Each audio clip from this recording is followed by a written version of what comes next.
వారికి ఆ తేదీలే కలిసి వస్తాయి. అంటే మళ్ళీ 1, 10, 19, 28 తేదీలే కలిసి వస్తాయని చెప్పుకోవాలి.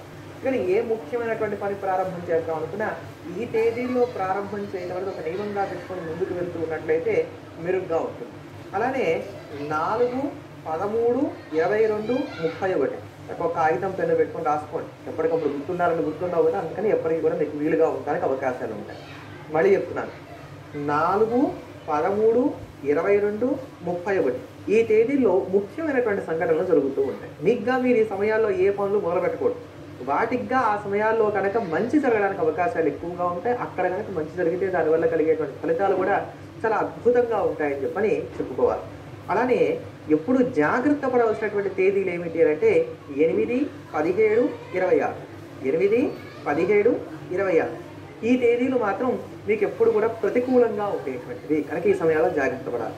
అలానే మరి ఈ 1, 10, 19, 28 తేదీల్లో జన్మించినటువంటి వారికి కలిసి వచ్చేటువంటి రంగులు ఏమిటి అన్నట్లయితే పసుపు, లైట్ రెడ్ కలర్ లేత ఎరుపు రంగు, అలానే లేత నీలం రంగు ఇవి కలిసి వస్తాయి.